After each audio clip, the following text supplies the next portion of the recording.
Kalaulah Rasul menyuruh kita memuliakan tamu dalam hadis sahih riwayat Muslim, man kana yu'minu billah wal yaumil akhir falyukrim daifahu. Siapa yang mengaku beriman kepada Allah dan hari kemudian, hendaklah ia memuliakan tamu. Saat ini bapak dan ibu diberi kehormatan oleh Allah, menjadi tamu-tamu Allah. Tentu Allah lebih tahulah cara memuliakan para tetamunya. Semakin sering datang ke masjid, semakin sering dimuliakan Allah. Kalau Allah sudah muliakan seseorang itu, kata Rasul, berkumpul masyarakat satu negeri bahkan satu negara ingin menghinakan orang itu, tapi orang itu sudah dimuliakan Allah, tidak akan kunjung terhina. Sebaliknya, kata Rasul, hadis ini diriwayatkan oleh Imam At-Tirmizi, dipandang hasan oleh ulama hadis. Baik. Sebaliknya, kata Rasul, berkumpul masyarakat satu negeri bahkan satu negara ingin memuliakan orang itu, tapi orang itu tak dimuliakan Allah, tidak akan kunjung mulia. Maka kalau nak mencari sebuah kemuliaan, sandarkan kepada Allah. Jangan sandarkan kepada yang lain. Generasi terdahulu sudah memberikan contoh. Ada generasi orang yang memuliakan dirinya lewat jabatan. Namanya Fir'aun. Sampai hari ini, jangankan meniru gaya hidup si Fir'aun, memberi nama anak Fir'aun, carilah dibelilah sini. Kalau dapat aku bayar, Pak. Kalau korun ada, Pak. Bukan korun, kirun. Pelawak di Jawa Timur. Kalau ucok berserah. Kalau upiak terpijak-pijak di pasar Sagimba. Kalau udin mendunia mana? Yang pertama Awaludin, yang terakhir Akhirudin. Yang suka berjalan itu Jalaluddin. Senang menegur Hairudin, pemalu dia Kamaluddin. Lama di WC Tahirudin. Jadi kamar Kamarudin. Tidak dimuliakan Allah. Ada orang mulia karena hartanya. Namanya Korun. Hari ini pun tak ada namanya Korun. Karena manusia mulia bukan karena harta, rumah, batingkek, sedan, mangkileh, piti, balipe, omesa bele, bini barompe. Entah dari mana dapet. Nah, itu ukuran kemuliaan. Saya akan mulia, bapak ibu akan mulia, sejauh mana mampu memuliakan apa yang dimuliakan Allah. Itulah masalahnya, Pak. Hadir dalam rumah Allah, dimuliakan oleh Allah. Ini alhamdulillah bisa sholat isya berjamaah. Luar biasa pahalanya ini. Man sholla isya fi jama'atin faka'annama qoma nisfal lail. Ikut sholat isya berjamaah. Anda awak selesaikan tadi. Itu pahalanya, kata Rasul, seakan-akan sholat separuh malam. Separuh malam 6 jam. Apalagi kalau subuh besok. Man sholla subha fi jama'atin faka'annama sholla laila kullahu. Ikut subuh besok berjamaah, itu pahalanya seakan-akan sholat sepanjang malam. Tak akan sanggup doh, Pak. Segagah-gagah orang, Pak. Ke masjid. Biarlah tak direkam, tak apa-apa. 12 jam. Begini dia datang, bentuk ikut nyebeko pulang. Kalau tidak percaya, cobalah. Awak usahakan 12 jam atau 6 jam. Isya saja 1 jam lebih kurang. Kalau imam terlalu panjang berleha-leha, mengutuk jemaah pula. Itu 1 jam. Ini 6 jam ikut isya berjamaah. Cuman isya berjamaah ini memang berat. Laisa sholata asqala 'alal munafiqina minal fajri wal isya'i. Tidak ada solat yang lebih berat dirasa oleh seseorang yang berbakat jadi orang munafik kecuali di 2 solat. Pertama solat subuh, kedua solat isya. Munafik tidaknya awak tengok besok subuh. Tak payah mencari ukurannya, doh, Pak. Kalau tidak sebanyak ini, kalau tidak sebanyak ini yang hadir, itulah dia, Pak. Saya tak mencari orang lain, ukurlah masing-masing awak. Kata Buya Hamka, kalau nak menengok orang beriman, tengok solat subuhnya. Kalau nak menengok orang Islam, tengok hari rayanya. Kalau hari raya, insya Allah, Pak, 5 kali lipat dari sekarang. Orang yang tak pernah ke masjid selama Ramadan, duduknya dekat khotib, dekat mimbar, raungannya keras minta ampun. Bukan karena sedih perginya Ramadan, tokonangnya di jandonya dulu, Pak. Nah, kaum muslimin yang berbahagia, ini selesai tarawih ini luar biasa, tinggal beberapa hari lagi, Pak. Sekarang penghapusan dosa awak ini. Siang dihapus, malam dihapus. Ini siang nih, malam nih dihapus dosa nih. Walaupun awak tidak beristighfar. Man qama ramadhana imanan wa ihtisaban. Siapa yang ikut mendirikan malam Ramadan. Ciri khas Ramadan itu malamnya tarawih. Kalau doa, zikir, baca Quran, infak, boleh di malam lain. Kalau tarawih, ciri khas malam Ramadan. Tidak ikut tarawih, tidak ikut mendirikan malam Ramadan. Cuman Rasul tak sebut siapa yang bertarawih. Kalau cuman bertarawih, orang tidak witir, orang tidak zikir, orang tidak baca Quran. Rasul mengatakan man qoma, siapa yang mendirikan, khususnya tarawih. Dengan iman dan kesadaran, ampuni dosanya. Jadi malam ini tengah dihapus dosa-dosa awak. Nah, beruntunglah Bapak Ibu hadir dalam majelis ilmu, duduk di dalam majelis ilmu, kemudian awak menengok kepada ustaz. Itu salah satu syaratnya. Man salaka tariqan yaltamisu fihi ilman, sahalallahu lahu tariqan ilal jannah. Siapa yang korbankan waktu, tenaga, pikiran, bahkan mungkin perasaan, duduk sebenar dalam majelis ilmu, Allah berjanji memudahkan bagi orang itu jalannya menuju surga. Salah satu caranya, duduk dengan tenang, tengok ke ustaz, sekali-kali anggukkanlah kepala. Soal paham atau tidak nantilah itu, Pak. Yasiru wala tu'ashiru, basiru wala tunafiru. Mudahkan urusan orang, jangan kau persulit. Gembirakan orang, jangan kau takut-takuti. Salah satu menggembirakan hati ustaz, yakinlah Bapak Ibu, tengok ke ustaz tu, anggukkan kepala. Tuhan. Walaupun angguk ada 4 macam. Satu, ada angguk paham. Setiap paragraf alinea Bapak itu mengangguk berarti paham. Yang nomor 2, ada angguk berbahasa basi. Tengok kanan mengangguk, kiri mengangguk, awak nak indak mau angguk, nama itu angguk balam jadi, yalah Pak. Orang seperti ini jangankan isi ceramah, judulnya pun tak tahu. Apa isi ceramahnya, Bu? Ya pokoknya masalah agama kolah. Memang iyo. Yang ketiga, angguk menahan kantuk. Dari tadi ya Pak temu angguk-angguk, Pak. Rupanya menahan kantuk. Yang nomor 4, angguk bikin rencana. Aku bikin rencana. Dari tadi ibu tu mengangguk-angguk belum tentu paham. Hatinya sedang buat rencana. Beko-beko singgah di kedai ajo sawanta. Apa yang akan dimasak beko sahur? Ya beli telur ayam 5, kantang seperampe, ikan teri soon. Mengangguk dia Pak. Apapun itu yang jelas awak hadir dalam majelis ilmu. Kaum muslimin yang berbahagia.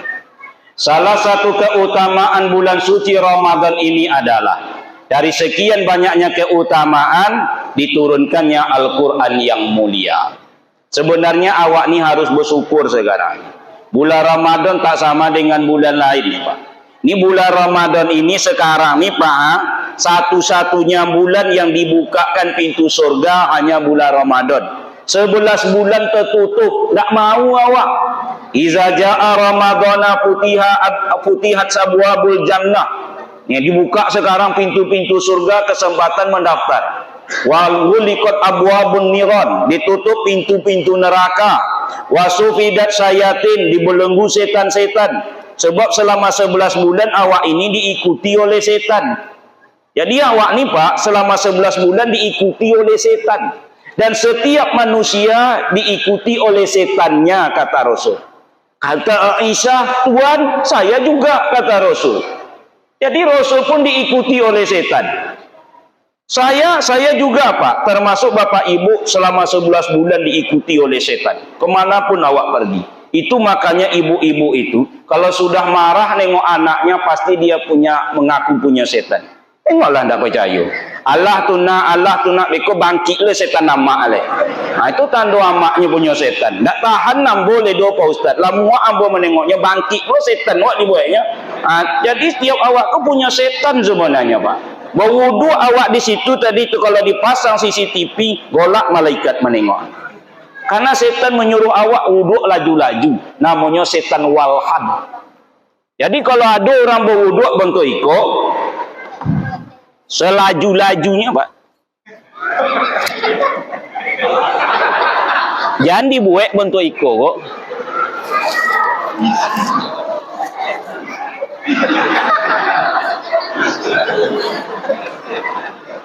Itu setan walhan namanya coba. 11 bulan dikejar, disuruhnya awak seperti itu. Solat awak setan hanzab. Tengok orang berdiri solat macam-macam. Yang tidak elok berdirinya sedang dipengaruhi oleh setan. Cuman awak tak sadar. Wa iza qamu ila sholati qamu kusala. Ciri khas orang munafik berdiri solat dengan malas. Makanya berdiri solat itu semangat. Tengok mata Ustaz, semangat. Ini berdiri solat loyo Pak. Untuk orang sakit 3 bulan, ndak bertenaga, ndak berselera. Muak malaikat menengok. Mau angkat tangan kau gaya. Allah.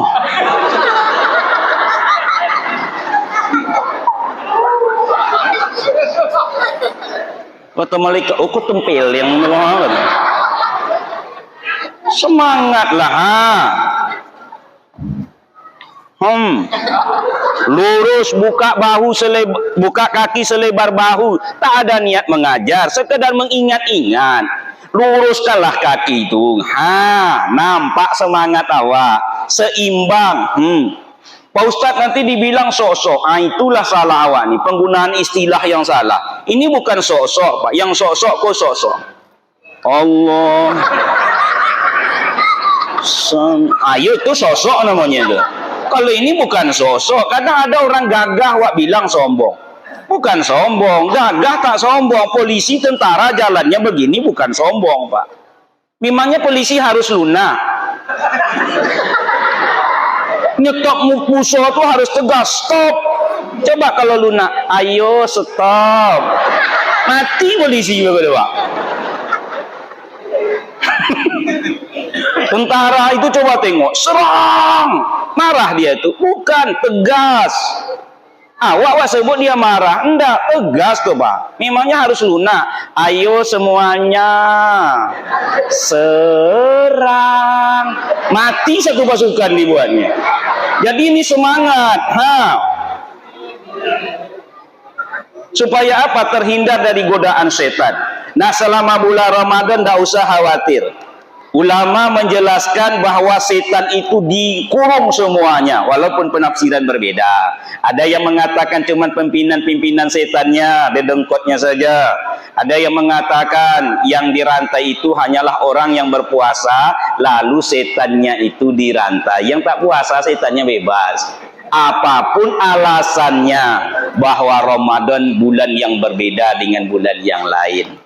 Kaum muslimin, salah satunya inilah yang awak bicarakan, yaitu Ramadan syahrul Quran, bulan Al-Quran. A'udzubillahi minasyaitonir rajim. Syahrul Ramadan allazi unzila fihil Quran. Pada bulan Ramadan itulah diturunkannya Al-Quran. Bapak Ibu yang berbahagia, Al-Quran ini kalamullah yang mulia, tertulis setiap Al-Quran di situ. Al-Quranul Karim. Ini dia Pak. Kalamullah yang mulia, turun dari zat yang maha mulia, yang membawanya dan mengantarkannya malaikat paling mulia, Jibril alaihi salam. Yang menerimanya manusia mulia, Nabi kita Muhammad sallallahu alaihi wasallam. Diturunkan di kota yang mulia, Mekah Al-Mukarramah. Nah, dipilihlah waktu yang mulia. Inilah dia bulan Ramadan. Ulama menjelaskan bahwa hari turunnya itu hari Senin. Itu berdasarkan hadis Rasul tak kala beliau ditanya mengapa Tuhan berpuasa di hari Senin. Beliau menjawab, hari Senin hari kelahiranku dan hari Senin hari turunnya wahyu. Maka ulama sepakat bahwa turunnya firman Allah yang pertama ini hari Senin. Tanggalnya mereka berbeda, bulannya mereka sama, yaitu bulan Ramadan. Surat yang pertama turun surat Al-Alaq ayat 1 sampai 5. A'udzubillahi minasyaitonirrajim. Bismillahirrahmanirrahim. Iqra bismi rabbikal ladzi khalaq. Khalaqal insana min 'alaq. Iqra wa rabbukal akram. Allazi 'allama bil qalam, 'allamal insana ma lam ya'lam. Kaum muslimin yang berbahagia, sejak Al-Qur'an itu diturunkan, baik turunnya itu dari Lauhil Mahfuz ke Baitul Izzah. Jadi turunnya Al-Qur'an ada dua. Yang pertama turun secara keseluruhan. Satu kitab yang sangat besar itu turun lengkap. Mulai dari ayat pertama Al-Fatihah sampai An-Nas terakhir. Lengkap satu kitab turun dari Lauhil Mahfuz ke Baitul Izzah. Langit yang awak nampak itu. Kira-kira begitulah Pak. Saya sendiri tak menyaksikan. Inna anzalnahu. Punya di situ ini. Lailatul Qadar. Sesungguhnya dia itu Al-Quran diturunkan pada malam Qadar. Nah, itulah yang wak cari Lailatul Qadar tersebut. Turunnya Al-Quran itu secara utuh. Penanggalannya kata Rasul 10 hari terakhir. Karena malam itu bersentuhan dengan Al-Quran. Malam itu lebih baik dari 1000 bulan. Yang menyebabkan malam Qadar itu mulia karena dia diturunkan Al-Quran. Itu cuman masalahnya tuh Pak. Diturunkannya Al-Quran. Karena diturunkannya Al-Quran dari sekian ratus malam, maka malam itu menjadi berharga dalam pandangan Allah. Khairum min alfi syahri, keberkahannya lebih baik. Bukan dari 1000 malam, 1000 bulan. Luar biasa Al-Quran. Lantaran ini malaikat tak kala ia bersentuh dengan Al-Quran. Malaikat ini banyak Pak. Lebih banyak malaikat dari manusia. Setiap satu manusia 2 malaikat. Hitung itu berapa malaikat. Belum lagi malaikat pencabut nyawa. Belum lagi malaikat rahmat. Oh banyak. Kata Jibril, ini Muhammad di Baitul Ma'mur ini setiap hari masuk 70.000 malaikat untuk sholat. Berapa banyaknya 70.000 itu Pak. Tapi tak kalah salah satu malaikatnya bersentuhan dengan Al-Quran, dia menjadi penghulu dari segala malaikat. Jibril alaihi salam. Manusia banyak Pak, Nabi banyak, Rasul 25, Adam, Idris, Nuh, Hud, Saleh, Ibrahim, Lut, Ismail, Isa, Yakub, Yusuf, Ayub, Zulkifli, Suhaib, Musa, Harun, Daud, Sulaiman, Ilyas, Ilyasa, Yunus, Zakaria, Yahya, Isa, Muhammad sallallahu alaihi wasallam. Tak kala Nabi Muhammad menerima wahyu, dia menjadi Mustafa wal Mursalin, penghulu pula dari segala rasul yang diutus. Tak kala kota Mekah yang dulunya jahiliyah Pak, jahiliyah. Tapi begitu negeri itu menerima wahyu Al-Quran, menjadi penghulu daripada segala kota, yaitu Mekah Al-Mukarramah. 2 negeri yang tak dimasuki oleh Dajjal. Bukan Udaizal deh ya, Dajjal. Itu jangan perlu salah aduh. 1 Mekah, 2 Madinah. Kalau kota Belilas sejak dulu lah masuk Dajjal ke lapar. Lah berkeliarannya di situ ke lapar. Kalau Mekah tak masuknya Pak. Dia penghulu daripada segala kota. Nah, kaum muslimin, tak kala satu generasi bersua dengan wahyu yang diturunkan. Nah, sebab sahabat tak sama dengan awak. Sahabat itu khairun nas, sebaik-baik manusia. Hadis sahih Al-Bukhari, Al-Qarnin, sahabatku ini. Bahkan satu sahabat berbanding dengan 5.000 manusia akhir zaman. Usurang sahabatnya, Pak. Tidak kan sanggup awak seperti sahabat. Jangan mencela sahabatku, kata Rasul. Mereka itu bagaikan bintang-bintang yang ada di langit.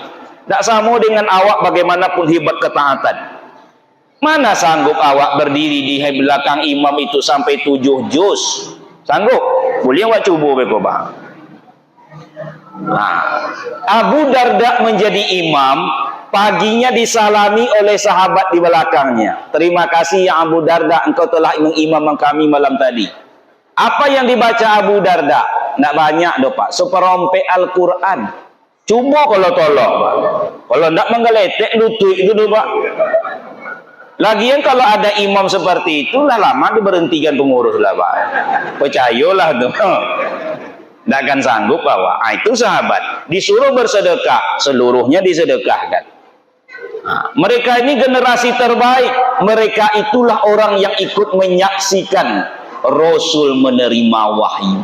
Kadang-kadang wahyu turun di tengah para sahabat, lalu Rasul diam, kadang keringatnya bercucuran, bahkan pernah sampai pingsan. Yang paling berat itu kata Rasul seperti gemerincing lonceng, sampai unta yang dinaikkannya pun turun ke bawah. Itu perkara yang paling berat saat Rasul menerima wahyu. Tapi akibatnya generasi sekelilingnya itu menjadi generasi terbaik karena Al-Quran diturunkan kepada mereka. Khairun nas, sebaik-baik manusia. Seluruh sahabat itu semuanya gelarnya radhiyallahu anhum. Allah ridho dengan gaya kehidupannya. Bahkan di antara mereka dijamin masuk surga tak kala mereka masih hidup. Jaminannya itu tak kala mereka masih hidup. Kalau awak di Indonesia itu dijamin pahlawan setelah meninggal dunia. Itu pun bertongkar belum orang, Pak. Menentukan si A pahlawan atau tidak. Habis-habisan meja bertopok-topok, Pak. Nah, tapi kalau sahabat masih hidup, kata Rasul hadis ini, Pak.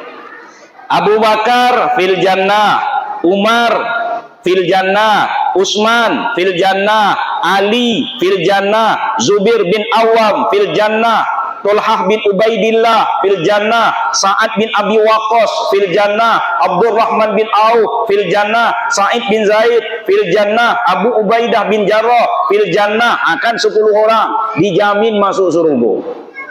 Nah, tapi beda dengan awak. Kalau sempatlah saya umpama kok, Pak, nang koso boleh Ustaz Samsurijal fil jannah, subuh besok tidak akan datang saya lagi, dan besok saya tak puasa. Kenapa Ustaz tak datang subuh tidak berpuasa? Awak dah selevel le, Pak. Awak lah dijamin masuk surga oleh Rasulullah. Itu makanya tak ada jaminan sama awak. Tak dijamin saja dah gitu keinginan awak, apalagi dijamin. Kaum muslimin yang berbahagia. Lalu bagaimana dengan umat ini?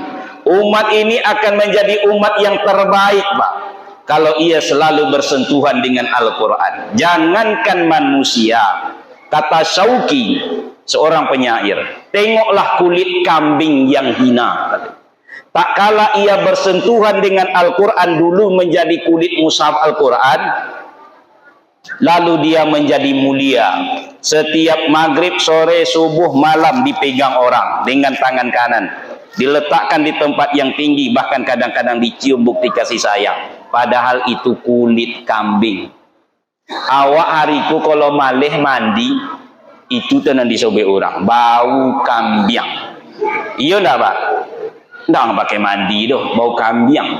Nah, sekarang kulit kambing menjadi kulit mushaf Al-Quran, dicium orang. Tapi kata Syauqi, tengoklah kulit kambing tak kalah berkawan dengan kayu yang berlubang. Beduk setiap pagi ditempeleng orang sebelum ada mik dulu, dipukul, dihonyak-honyakkan orang, pupak-pupak, bongkak-bongkak mukunya tuh, Pak. Bedanya cuma satu, salah mencari kawan. Kalau berkawan dengan kayu itu akibatnya. Berkawan dengan Al-Quran dimuliakan orang. Kalaulah kulit kambing saja mulia, bagaimana kalau manusia? yang lebih mulia dari makhluk yang lain. Bersentuhan dengan Al-Quran pastilah mendapat kemuliaan. Caranya yang pertama adalah, inilah yang awak bicarakan.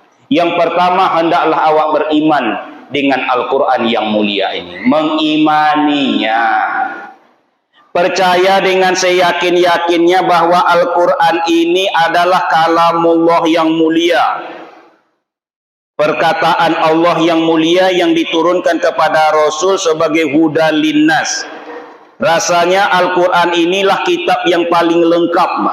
Apapun masalahnya, tanyalah kepada Al-Quran. Selesai. Rasanya Al-Quran inilah kitab yang paling benar, tak pernah salah. Makanya kalaulah seandainya awak melawan dalil dengan dalih, mundur sajalah. Awak sedang berada di jalan yang salah ini. Tidak usah lawan dalil ini lagi. Al-Quran ini kitab yang paling benar. Al-Quran ini kitab yang paling indah. Cobalah tengok indahnya Al-Quran ini. Allah menceritakan tentang pasukan bergajah. Itu semua bunyi huruf, akhirnya huruf L semuanya.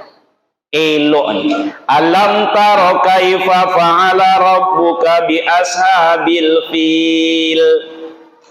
Alam yaj'al kaidahum fi tadlil. Padahal bunyinya beda-beda artinya. Fil gajah, tadlil lain. Wa arsala alaihim tairan ababil. Ababil burung, fil gajah. Tapi kenapa sama-sama fil, sama-sama il? Begitu hebatnya Al-Quran itu disusun. Elok. Cobalah buat satu surat, Pak. Kata Allah, wa in kuntum fi raibim mimma nazzalna ala abdina fa'tu bi suratin min misli wad'u syuhada'akum min dunillahi in kuntum shadiqin. Kalau rasa-rasanya betul, coba buat. Tapi tak jelas artinya. Di zaman Rasulullah, di zaman Abu Bakar, ada orang nak membuat Al-Quran seperti ini, namanya Musailamah Al-Kazab, Musailamah yang sangat pendusta. Dibuatnya lah firman Allah katanya. Kata. Mengapa kata? Anak dari dua kata. Semakin tak jelas entah apa maksudnya. Kepala kau di air, badan kau di tanah. Bertanya orang apa maksudnya? Tak tahu. Yang penting kata. Gajah, kau punya hidung dan panjang. Tak jelas artinya, Pak. Tapi kalau Allah, di dalam Al-Quran ini Allah juga bicara tentang hewan. Tapi kalau hewan itu sudah diteliti orang, ternyata luar biasa, Pak. Dalam Al-Quran kan ada an-namal, semut. Semut itu cobalah kalau diteliti, Pak. Setiap berjumpa, itulah hebatnya beriman dengan Al-Quran. Kalau berjumpa semut itu langsung dia bertegur sapa. Kalau tidak percaya, cubalah, Pak. Tengok semut itu baik-baik. Setiap bersuara, sesibuk-sibuknya, teong. Apa maksudnya itu? Lambang persatuan dan kesatuan, mengajarkannya sama awak. Tengoklah semut rajin bekerja, semut beriring tanda seia. Berjalan semua. Iya tak? Seragam begitu. Kalau semut saja seperti itu, kata Allah, apalagi kalian manusia orang beriman. Jangan sampai tak tegur menegur, lu gua, tak bisa.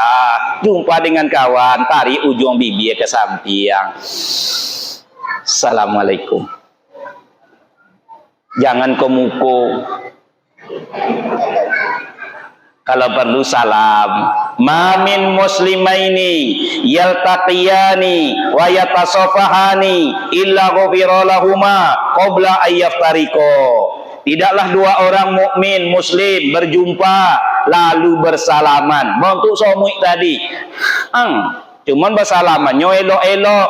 Sekarang ada orang bersalaman seperti tidak bertulang.